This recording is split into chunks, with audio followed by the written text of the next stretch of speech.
Brainy Dose presents Mind Traps That Distort the Way You Think. Have you heard of the term cognitive distortions? Referred to casually as mind traps or thinking traps, they are classified as thought patterns that distort reality. Usually, they are irrational, extreme, or negative beliefs, and they're awfully common. These automatic thoughts transform into habits that become so natural, the person who thinks them never considers that they could change. Sometimes, they can't even recognize that it's happening. These people tend to think that things are the way they are, and they accept their harmful thoughts. But if left unchecked, unhealthy thought patterns will negatively impact your mental health, leading to increased stress, anxiety, and depression. The longer cognitive distortions live in your mind, the harder it is to make logical decisions, which can further impact your well-being. If you want to improve your mental health and rid yourself of any mind traps you may have, the first step is identification. Here are the most common ones. Black and white thinking. Also known as polarized thinking, this is an all-or-nothing mindset that things happen either all the way or not at all. When extremes become the norm, you'll start to think that there are only two outcomes to any situation: wild success or terrible failure. You might start to believe that people are either all good or all bad, or that they must be either a loyal friend or an enemy. This cognitive distortion is completely unrealistic. It erases all gray areas or spectrums and leads you to believe things that are often untrue. Reality doesn't exist in extremes, and seeing it like that is unfair to yourself and others. Overgeneralization. Do you predict the outcome of something based on just one instance of it? If you do, you're guilty of overgeneralization. For example, you fail a math test, and then you think you're hopeless at math.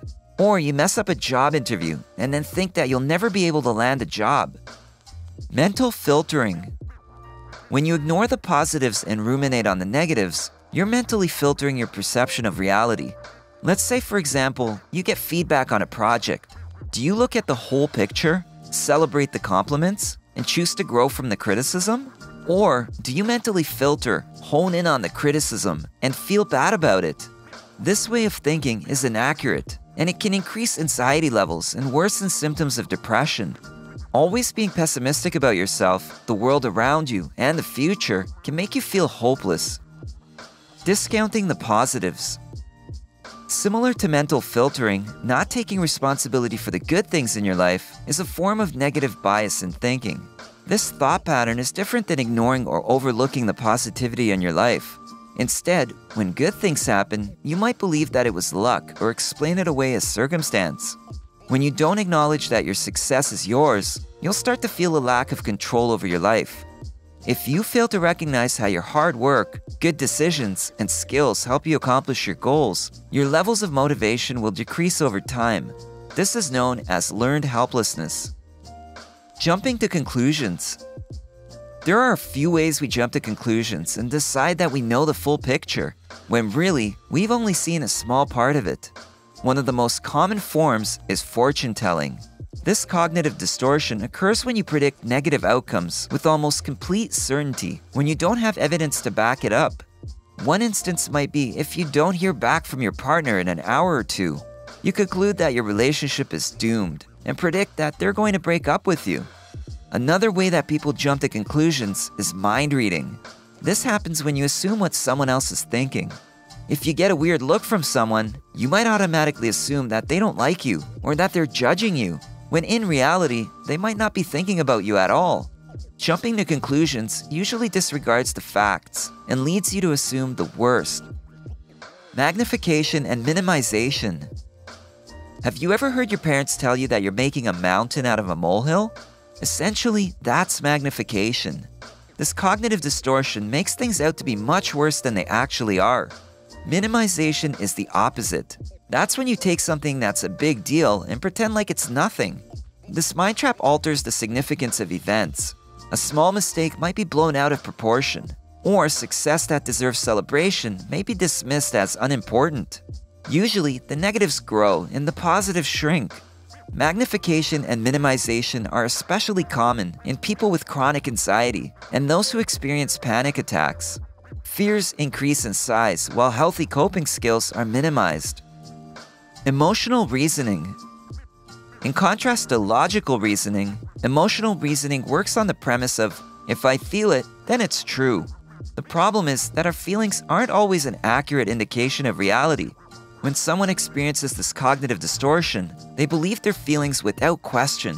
This leads to automatic and unsupported thoughts. For example, if someone feels stupid, boring, or worthless, they'll start to believe it. If they feel unloved and unappreciated, they'll accept it as a fact, even if there are plenty of people who love and appreciate them deeply. Our emotions are strong, and if we let them overpower rational thinking, they can overwhelm us with unhealthy and negative beliefs. Should statements. When you try to motivate yourself, do you tend to say things like, I really should do the dishes, or I shouldn't procrastinate? Using should statements like this emphasizes rules about how one should behave, and often highlights a failure to behave in a certain way. It leads to feelings of frustration, anger, and resentment. For instance, you think that a cab driver should know the city like the back of their hand, and you become angry if he or she makes a wrong turn or doesn't automatically know how to reach your destination. The same thing happens when you fail to meet your own expectations. You might even feel guilty. Labeling and mislabeling. These mind traps are extreme forms of overgeneralization.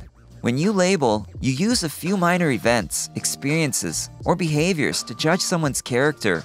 This often leads to stereotyping.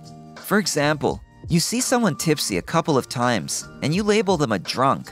If you experience this cognitive distortion, you'll end up underestimating or misunderstanding other people.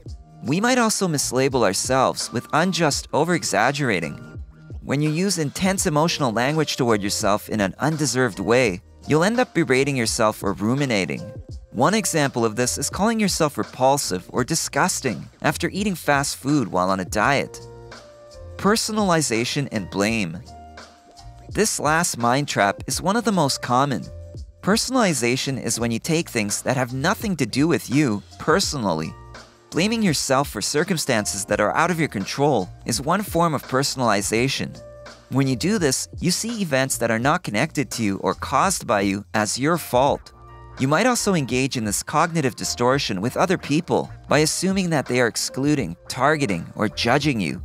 This mind trap is especially dangerous because blaming other people for your negative emotions means you're not taking responsibility for them. Anxiety and depression are connected to personalization and blame, and in the most extreme cases, someone might take everything in their lives personally. If you're like most people, you recognize at least one of these cognitive distortions. You might fall victim to these mind traps or know someone else who just can't get past them. Thankfully, you don't have to accept these unhealthy thought patterns as a way of life. It's possible to change them and better yourself through cognitive therapy. When you break your negative thought patterns, you gain the power to change how you feel and behave. If you're worried that cognitive distortions could be feeding into mental health conditions that you may be experiencing, like anxiety or depression, it's a good idea to talk to a qualified therapist or counselor. If you found this video helpful, give it a thumbs up and share it with your friends so we can keep making them. For more videos like this, hit the subscribe button and remember to click on the notification bell. Also, be sure to check out our other videos as well. Thanks for watching.